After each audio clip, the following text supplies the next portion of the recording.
Hi students, good morning. நம்ம next பார்க்க போகிற டாபிக் டெக்னாலஜிலையும் ப்ராக்டிக்கலாகவும் எந்த அளவுக்கு இந்த சொசைட்டியில் ஃபிசிக்ஸ் வந்து யூஸ் ஆகுது அப்படிங்கிறத பார்க்க போகிறோம். ஃபிசிக்ஸோட லாஸ் அண்ட் தியரிஸ் எப்படியெல்லாம் யூஸ் பண்ணுறாங்க, புது புது கண்டுபிடிப்புகளுக்கெல்லாம் எந்த மாதிரி யூஸ் பண்ணுது, எந்தெந்த ஃபீல்டில் எல்லாம் யூஸ் பண்ணுறாங்க, வேரியஸ் ஃபீல்டில் வந்து ஃபிசிக்ஸ் அப்படிங்கிறது இல்லை அப்படின்னா இந்த வேர்ல்டே இல்லை, அதாவது சயின்ஸ் அப்படிங்கிறதே இல்லை அப்படின்னு சொல்லலாம். The application of knowledge for practical purposes in various fields to invent and produce useful products or to solve problems is known as technology அப்படின்னு சொல்கிறோம்.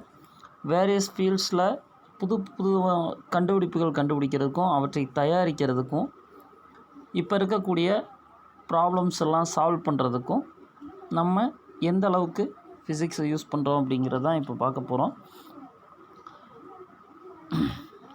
Thus, physics and technology can both together impact our society directly or indirectly. For example, நேரடியாகவும் இருக்கலாம், மறைமுகமாகவும் இருக்கலாம். டெக்னாலஜியும் ஃபிசிக்ஸும் வந்து ஒன்று தொடர்புடையது அப்படின்னு சொல்கிறோம். எலக்ட்ரிசிட்டி அண்ட் மேக்னட்டிசம் அப்படிங்கிறது பார்த்திங்க அப்படின்னா நம்ம வயர்லெஸ் கம்யூனிகேஷன் டெக்னாலஜி உருவாகிறதுக்கு ஒரு முக்கிய காரணம். இந்த வேர்ல்டே பார்த்திங்க அப்படின்னா ஒரு சின்ன கைக்குள்ளே அடங்குற மாதிரி வந்து நம்மளுக்கு சுருக்கி கொடுத்துருக்கு. அதுக்கு காரணம் இந்த ஃபிசிக்ஸ் அண்ட் டெக்னாலஜி ரெண்டும் சேர்ந்து தான். ஃபிசிக்ஸ், மேக்னட்டிசம் அப்படிங்கிறதான். The launching of satellite into space has revolution the concept of கம்யூனிகேஷனில் இந்த சேட்டலைட் வந்து லான்ச் பண்ணுறது ஒரு முக்கியமான இடத்தை பிடிச்சிருக்கு அப்படின்னு சொல்கிறோம். Micro electronics, lasers, computers, super conductivity, nuclear energy have comprehensively changed the thinking and living style of human beings. நம்மளோட திங்கிங்கையும் லிவிங் ஸ்டைலையும் மேக்ஸிமம் வந்து மாற்றிருக்கு. அடுத்து நம்ம எந்தெந்த டிபார்ட்மெண்ட்டில் எந்த மாதிரியான யூஸ் அப்படின்னு பார்க்க போகிறோம். கெமிஸ்ட்ரியில் structure of atom, radio activity, X-ray, diffraction இதுக்கெல்லாம் வந்து ஃபிசிக்ஸ் வந்து ரொம்ப யூஸ்ஃபுல்லாக இருக்குது. கெமிஸ்ட்ரியில் ரிசர்ச் பண்ணுறவங்க நம்ம பார்த்திங்க அப்படின்னா எலமெண்ட்ஸை எல்லாம் அரேஞ்ச் பண்ணி வச்சுருக்காங்க பீரியாடிக் டேபிளில். அது வந்து பார்த்திங்க அப்படின்னா அட்டாமிக் நம்பரை பேஸ் பண்ணி தான் வந்து அவங்க ஆட்டம்ஸ் எல்லாம் வந்து அரேஞ்ச் பண்ணி வச்சுருக்காங்க. அது இல்லாமல் நேச்சர் ஆஃப் வேலன்ஸை பற்றி தெரிஞ்சுக்கிறது, கெமிக்கல் ஸ்ட்ரக்சரை பற்றி தெரிஞ்சுக்கிறது, இதெல்லாம் அண்டர்ஸ்டாண்ட் பண்ணிக்கிறதுக்கெல்லாம் ஃபிசிக்ஸ் வந்து யூஸ் ஆகும். கெமிஸ்ட்ரியில் ஃபிசிக்கல் கெமிஸ்ட்ரியும் குவாண்டம் கெமிஸ்ட்ரியும் ரொம்ப இம்பார்ட்டண்ட் ரோல்ஸில் இருக்குது. Second one, physics in relation to biology. பயாலஜியில் சின்ன சின்ன திங்ஸ், அதாவது வைரஸ், இந்த மாதிரி பாக்டீரியா, இந்த மாதிரி எல்லாம் வந்து சின்ன சின்ன நுண்கிருமிகளெல்லாம் வந்து பற்றி நம்ம பார்க்குறதுக்கு மைக்ரோஸ்கோப் அப்படிங்கிறது ரொம்ப யூஸ்ஃபுல்லாக இருக்குது. அந்த மைக்ரோஸ்கோப் இல்லை அப்படின்னா பயாலஜியே இல்லைன்னு சொல்லிடலாம். எலக்ட்ரான் மைக்ரோஸ்கோப் கண்டுபிடிச்சதுக்கப்புறம் ஒரு செல்லோட ஸ்ட்ரக்சரை கண்டுபிடிக்கிறதுக்கு நமக்கு யூஸ் ஆகுது. X-ray and neutron diffraction techniques have helped us to understand the structure of nucleic acids which help to control vital life process. எக்ஸ்ரேவும் நியூட்ரான் டைஃப்ராக்ஷன் ரொம்ப இம்பார்ட்டண்ட் ரோல். அதே மாதிரி பார்த்திங்கன்னா எக்ஸ்ரே அப்படிங்கிறது நம்மளோட உடம்பில் இருக்கக்கூடிய நோய்களை கண்டறியறதுக்கு பயன்படுது அப்படின்னு சொல்லலாம்.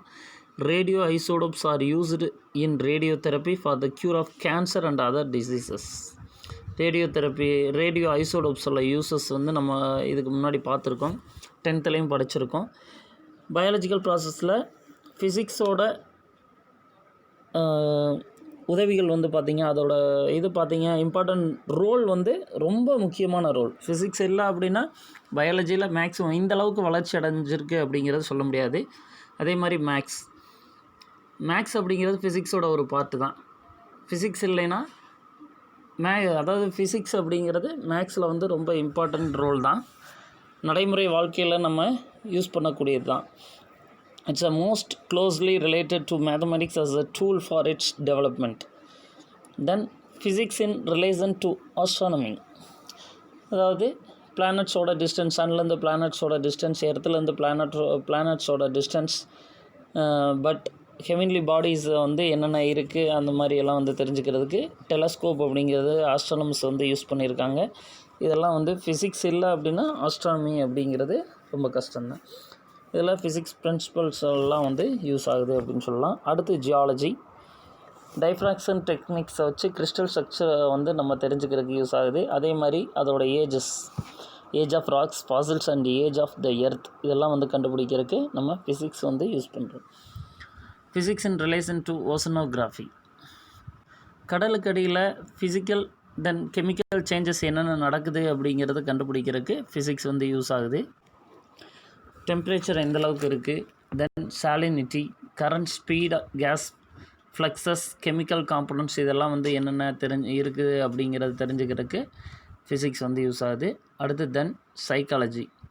All psychological interactions can be derived from a physical process. The movements of neurotransmitters are governed by the physical properties of diffusion and molecular motion. அதாவது நியூரோ டிரான்ஸ்மிட்டர், அதாவது அந்த நரம்புகளில் வந்து அதோட கடத்துதல் திறன் அப்படிங்கிறது ஃபிசிக்கல் ப்ராப்பர்ட்டிஸில், அதாவது டிஃப்யூசன், மாலிகுலர் மோஷன் இதிலேருந்து தான் தெரிஞ்சுக்கிறது. இந்த 2 டாப்பிக்குமே ஃபிசிக்ஸ் தான்.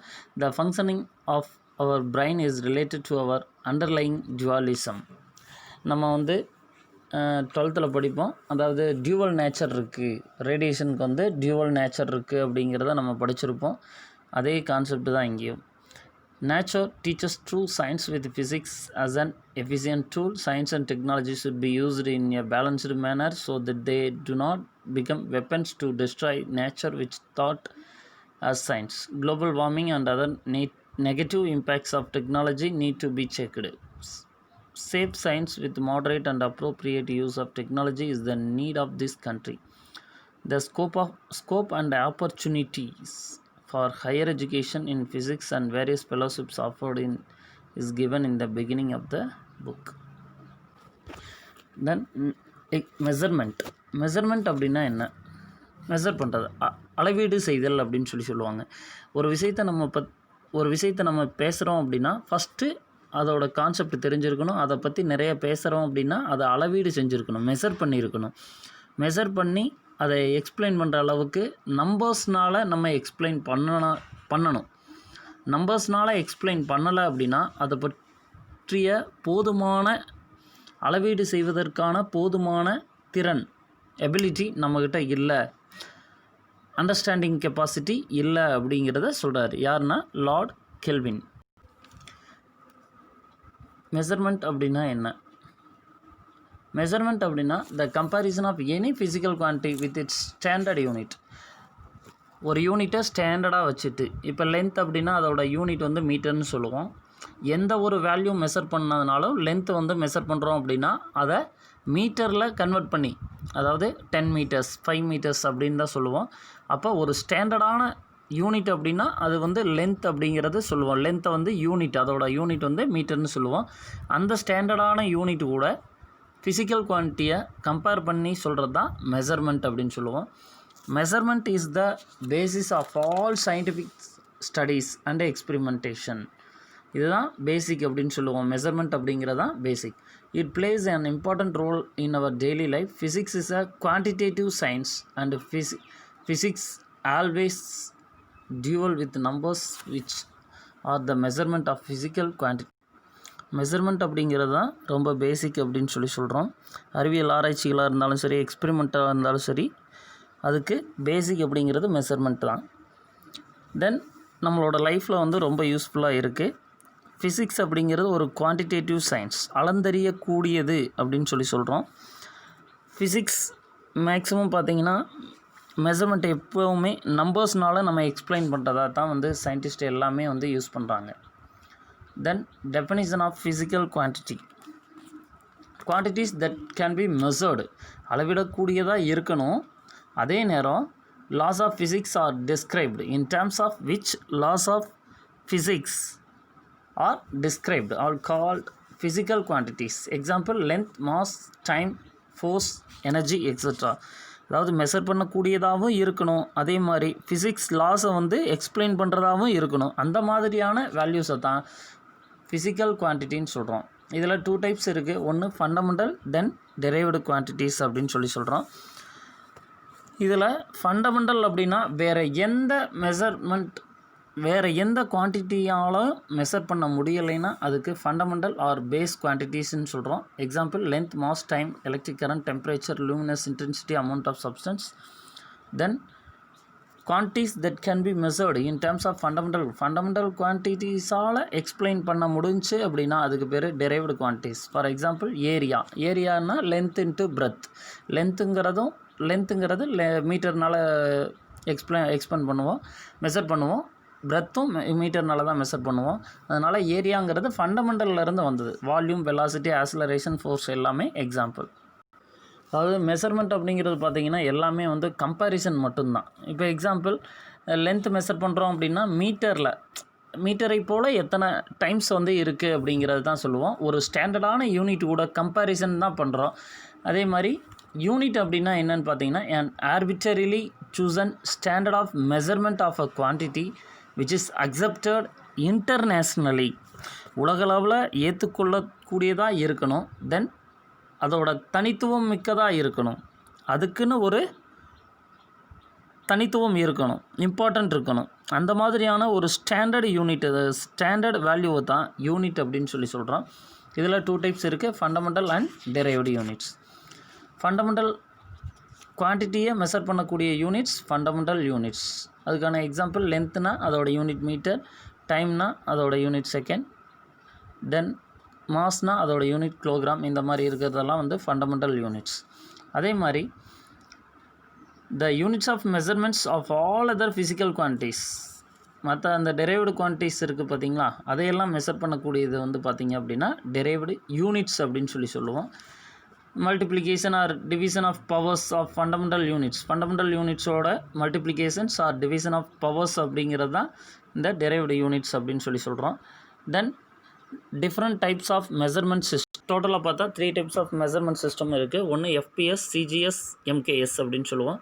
A complete set of units which is used to measure all kinds of fundamental and derived quantities is called system of units அப்படின்னு சொல்லுவோம். எல்லா விதமான ஃபண்டமெண்டல் அண்ட் டெரைவ்டு குவான்டிட்டிஸை மெஷர் பண்ணக்கூடிய யூனிட்ஸோட ஒரு காம்பினேஷன் ஆர் கம்பைன்டு சிஸ்டத்தை தான் என்னென்னு சொல்கிறாங்க, மெஷர்மெண்ட் சிஸ்டம்ஸ் அப்படின்னு சொல்கிறாங்க. அதில் ஃபஸ்ட் ஒன் எஃபிஎஸ். இது வந்து பிரிட்டிஷ் இன்ஜினியரிங் சிஸ்டம் அப்படின்னு சொல்கிறாங்க. இதில் ஃபுட் பவுண்ட் செகண்ட் அப்படின்னு சொல்லுவோம். தென் சிஜிஎஸ் அப்படிங்கிறது பார்த்திங்க அப்படின்னா கேசியன் சிஸ்டம் அப்படின்னு சொல்கிறோம். இதை சென்டிமீட்டர் கிராம் செகண்ட் அப்படின்னு சொல்கிறோம். தென் எம்கேஎஸ் அப்படிங்கிறது பார்த்திங்கன்னா metre, kilogram and second. Then CGS, MKS and SI are metric or decimal system of units. The FPS system is not a metric system. இது 1 மார்க்கில் கேட்பாங்க, நோட் பண்ணி வச்சுங்க. இது வரைக்கும் நம்ம பார்த்த 2 மார்க்ஸ். ஃபஸ்ட் ஒன் மெஷர்மெண்ட்னா என்ன, தென் மெஷர்மெண்ட்டில் வந்து பார்த்திங்க அப்படின்னா ஃபிசிக்ஸ், இந்த 2 டைப்ஸ் ஆஃப் மெஷர்மெண்ட்ஸ் பார்த்துங்க. ஃபண்டமெண்டல் அண்ட் டெரைவ்டு குவான்டிட்டிஸ்னால் என்ன, ஃபண்டமெண்டல் அண்ட் டெரைவ்டு குவான்டிட்டிஸ் என்னென்னு பார்த்துங்க. யூனிட்ஸ்னால் என்ன, ஃபண்டமெண்டல் யூனிட்ஸ், டெரைவ்டு யூனிட்ஸ், இது ரெண்டுமே எக்ஸாம்பிள்ஸ், அதாவது டிஃப்ரென்ஸ் கேட்கலாம். தென் 3 டைப்ஸ் ஆஃப் மெஷர்மெண்ட் சிஸ்டம் பார்த்துங்க. இது எல்லாமே வந்து இம்பார்ட்டன்ட் 2 மார்க். நெக்ஸ்ட் பார்க்க போகிறது SI unit system. SI unit system அப்படின்னா சிஸ்டம் இன்டர்நேஷ்னல்னு சொல்லுவாங்க. 1960க்கு முன்னாடி எல்லாமே நம்ம யூஸ் பண்ணது எல்லாமே மெட்ரிக் சிஸ்டம் அப்படிங்கிறது தான் காமனாக வந்து சொல்லுவாங்க. Then after 1960 international system of units அப்படிங்கிறத கொண்டு வராங்க. எல்லா நாடுகளாலும், உலகத்தில் இருக்கக்கூடிய எல்லா நாடுகளும் ஒரே மாதிரியான யூனிட்ஸை வந்து யூஸ் பண்ணணும், பயன்படுத்தணும் அப்படின்னு சொல்கிறாங்க.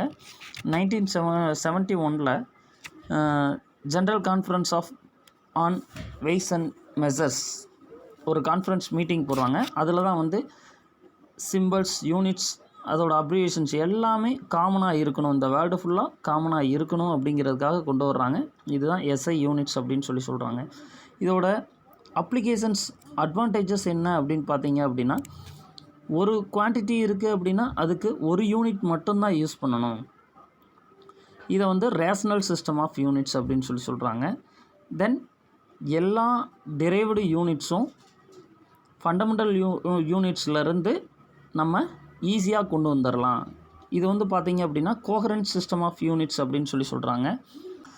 தேர்ட் ஒன், இது ஒரு மெட்ரிக் சிஸ்டம் அப்படிங்கிறதுனால இதோட multiple or sub multiples can be expressed powers of 10ல் எக்ஸ்ப்ரெஸ் பண்ணணும் அப்படிங்கிறாங்க. ஃபஸ்ட் ஒன் ஞாபகம் வச்சுக்கோங்க, எந்த ஒரு ஃபிசிக்கல் குவான்டிட்டியாக இருந்தாலும் அதுக்கு ஒரு யூனிட் தான் யூஸ் பண்ணணும். அதனால் இதை ரேஷ்னல் மெத்தட்னு சொல்கிறாங்க.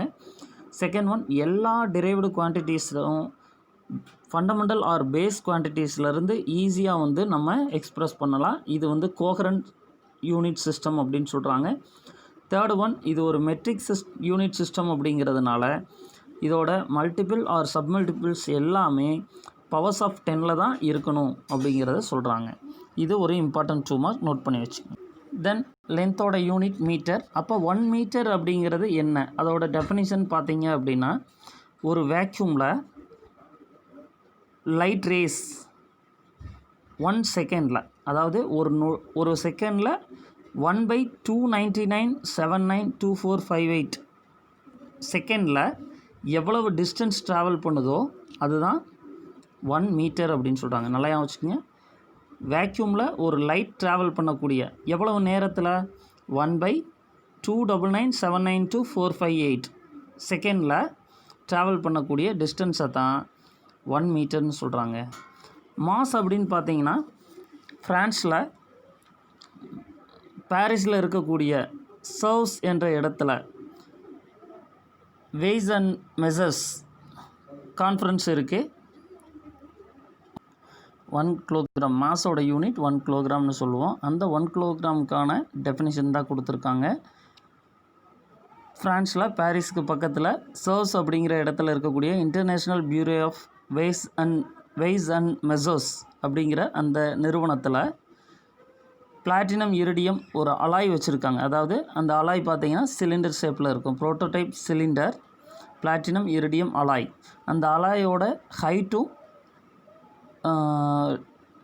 டயாமீட்டரும் ஈக்குவலாக இருக்குது. அந்த மாதிரியான ஒரு அலாய் வந்து 1 கிலோகிராமுக்கு ஈக்குவல்னு சொல்கிறாங்க. அதோட மாஸை வச்சு தான், அதோட அந்த வெயிட்டை வச்சு தான் மற்ற இதையெல்லாம் வந்து கம்பேர் பண்ணுறாங்க. இதுதான் வந்து 1 கிலோகிராமுக்கான டெஃபினிஷன், நோட் பண்ணி வச்சுக்கோங்க. டைமோட யூனிட் வந்து செகண்ட் அப்படின்னு சொல்லுவாங்க. சீசியம் 133 ஆட்டம் ரேடியேஷன், அதாவது அதோட ஆட்டம் வந்து அது வந்து பார்த்திங்கன்னா தானாகவே வந்து ரேடியேஷனை எமிட் பண்ணும்.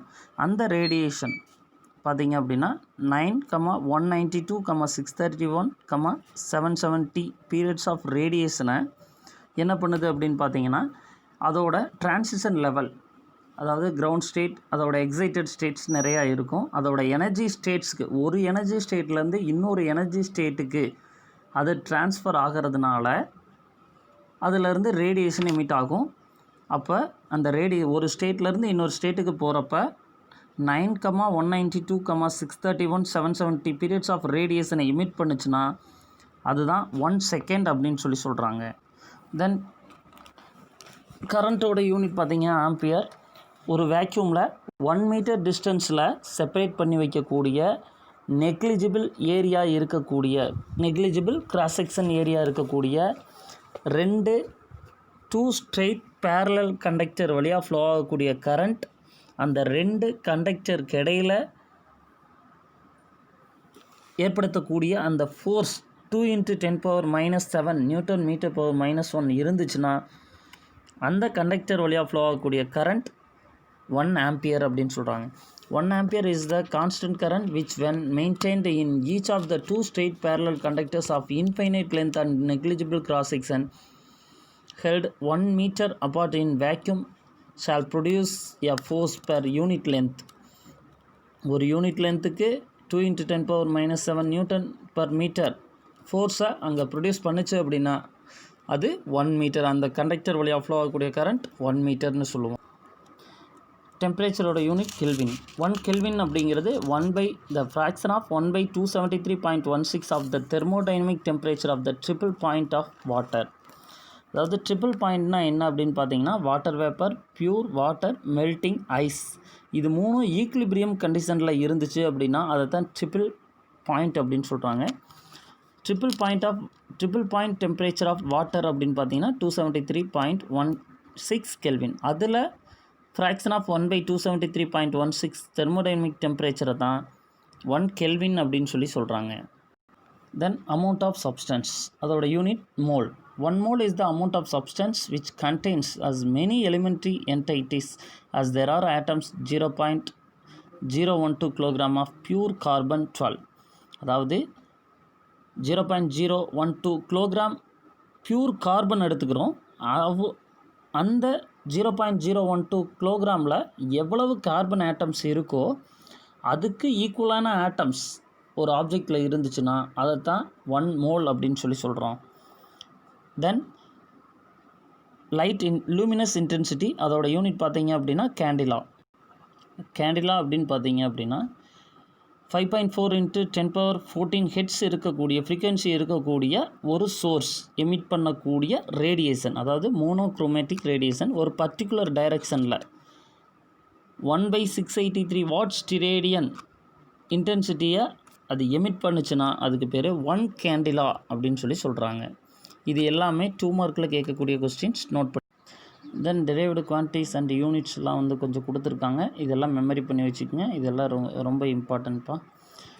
தென் நோட் பார்த்தீங்க அப்படின்னா pi radian equal to 180 degree. Pi radian equal to 180 degree. அப்போ 1 radian equal to 180 degree by.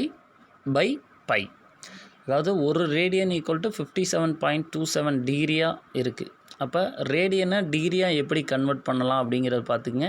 அதே மாதிரி டிகிரியை ரேடியனாக கன்வெர்ட் பண்ணுறது எப்படி, அதாவது மினிட்ஸாக செகண்ட்ஸாக கன்வெர்ட் பண்ணுறது எப்படி அப்படிங்கிறது கொடுத்துருக்காங்க.